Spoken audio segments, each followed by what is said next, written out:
Well, hello there, it's Ina here, and welcome to my art room. As you can see here, I will be working on a large size canvas board. I want to start by creating a fiber background, and I have these two bags of bits and pieces of fabric. Now I started by cutting or ripping some of them into strips, different colors, and I will use my gel medium to glue them down. It works really well for these type of collages on a sturdy background. Now, if I would use fabric on something that I would need to wear, I would use fabric glue instead. So I start with plenty of gel, and as you will see, it's a very simple process. Like always, I will put all my mediums or anything you need explaining in the captions. This is, of course, my contribution to last month's 4 core challenge. After I'm done with my process, there will be the lineup of all the entries I received from all of you, and then towards the end of the video I will give you the new challenge for the month of April for this month. So please stay tuned, enjoy the process, and I will talk to you in just a wee bit.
So I printed out this silhouette off the internet, then I glued it to a black piece of thin cardboard, cut it out with my scissors, and then I use it in a way that the cardboard is on top, which also makes him jump into the right direction. Here he is lifting off the cliff and flying across, hopefully making it to the other side.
My piece is done, and here you can see the box I attached to the back.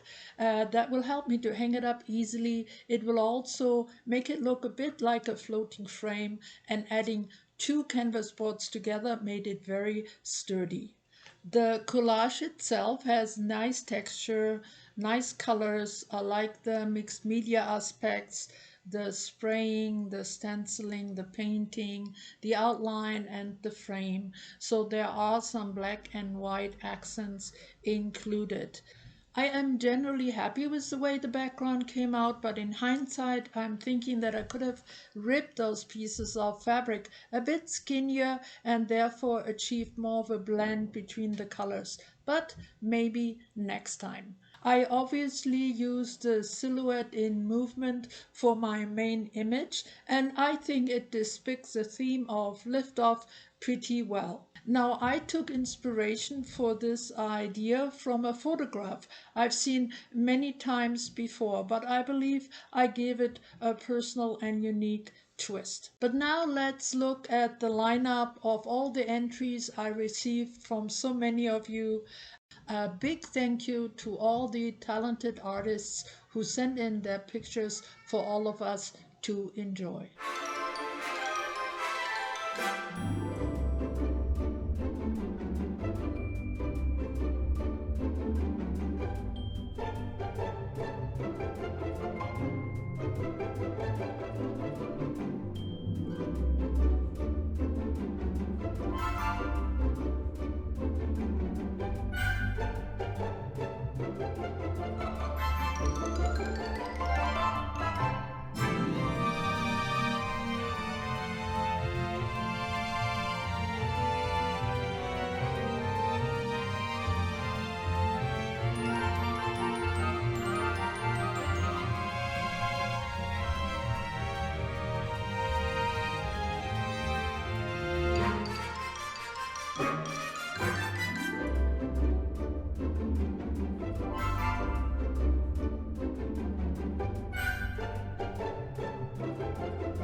This was surely a very nice lineup of all the wonderful photos you sent in for last month's challenge. I think we all look forward to these slideshows, as it's so much fun to see everyone's creations and ideas all together in one spot. So again, thank you to all the artists who participated. I really hope you will play along again this month. Now, if you are new to the 4-core challenge, please just go below in my description box, follow the link to my intro video, and there you will find all the details you need.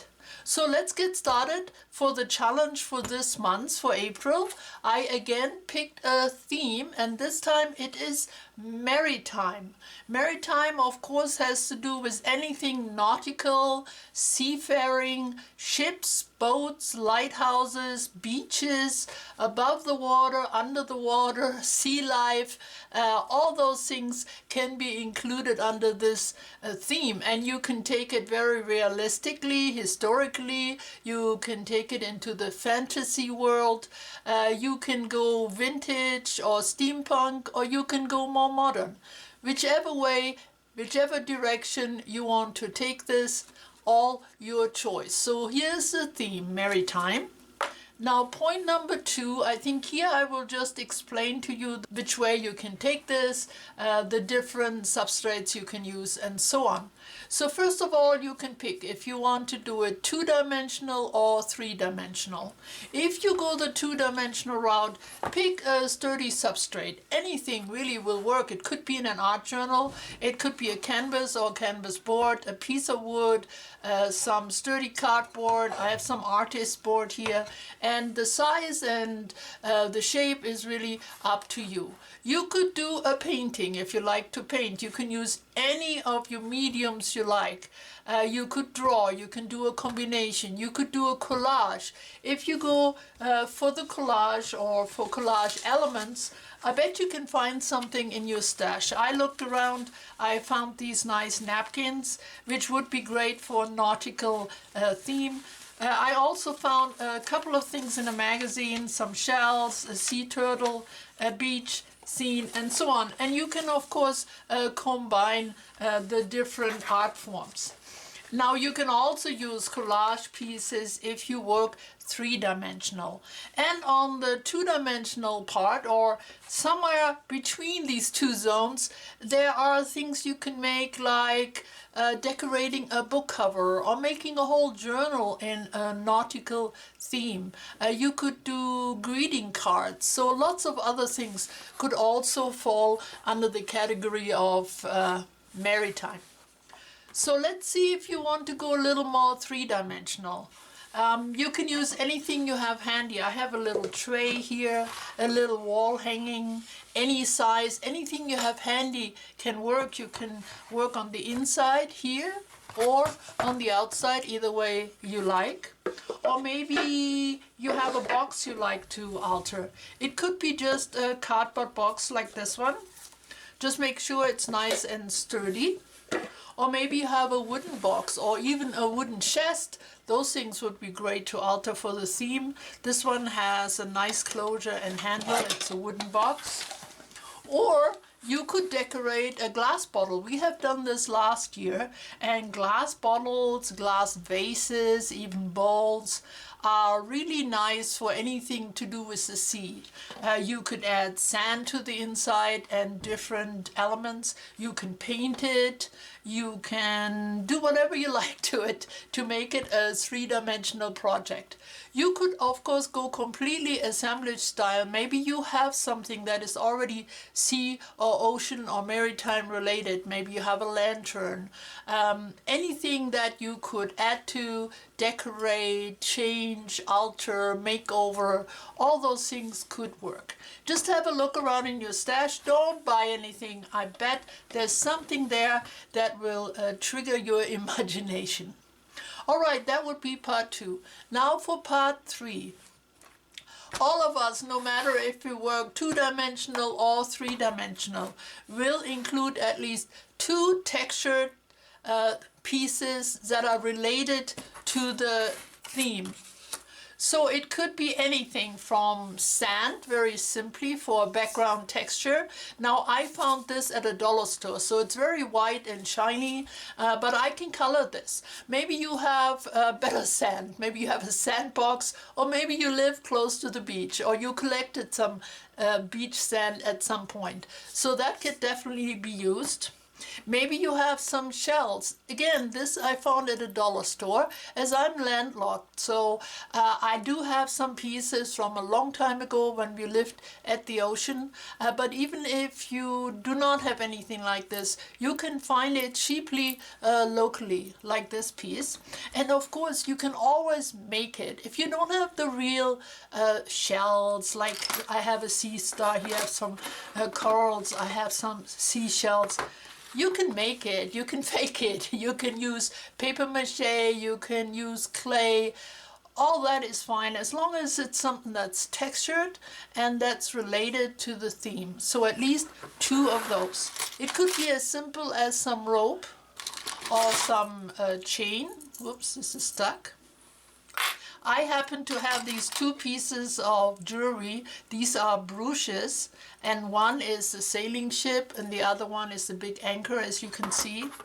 I also have some die cuts. There's a turtle and 2 little fishes. I have a shark tooth. If I would go with the beach, I could add a flip-flop and some sunglasses. Or I have other charms here too. Let's see, there's again a turtle, there's a seahorse, another anchor, a steering wheel, there's a dolphin, those kind of things. And I have these 2 little shells here. They came from a necklace. You might have something like this that broke and you kept the bits and pieces. Same goes for these pearls I have here. And then sometimes you find materials that could very well come from a ship or boat, like this piece of metal from the handyman drawer. So you have a look around and you see what will fit to whatever you will illustrate or work on. Now if you work 2-dimensional, you might go for something a bit thinner, a little smaller. If you work big, of course, bigger pieces look great. And you can use as many as you like, especially if you go assemblage style. You can, of course, add as many bits and pieces as you like, as long as there are 2 textured pieces that are related to the theme included. So 2 of these, and that's part 3. Part 4 would be to include one piece that is either transparent or translucent. And it doesn't have to be a big piece, but it should be easily for us to see. So let's see what I pulled out. I have a piece of glass from a small frame, but there's also packaging, anything you might have that you could use. There's a see-through little box. Here too, it's a top of something, I'm not sure.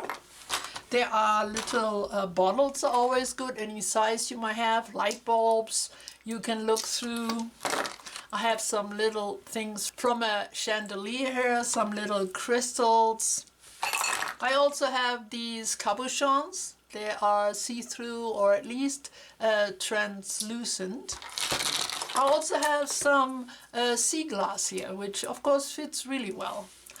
Maybe you have other packaging. These actually have these little science slides. Those are also great, as they are of course transparent.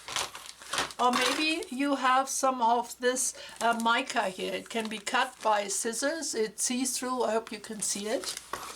And if you don't have glass, there's always plastic. These things come from different frames. So that could be incorporated somewhere, somehow. So that would be part number 4. So let your imagination soar and see what you could do, what would fit with your creation. I think anything to do with the water usually gives some room for something transparent or translucent. So that's all I had. This is a challenge for this month. So I can't wait to see what you all come up with. In quick review, number 1, Maritime theme. Number 2, 2 or 3 dimensional. Pick something you know, fun to work with, fun to work on, whatever you like. 2 textured pieces that are theme related, and 1 piece that is either transparent or translucent. So that's it for this challenge. Like always, you have the rest of the month to work on your project and send me your pictures. If you work 2-dimensional, 1 picture is probably sufficient. But if you work 3-dimensional, usually it takes 2 or 3 so we can get a good look.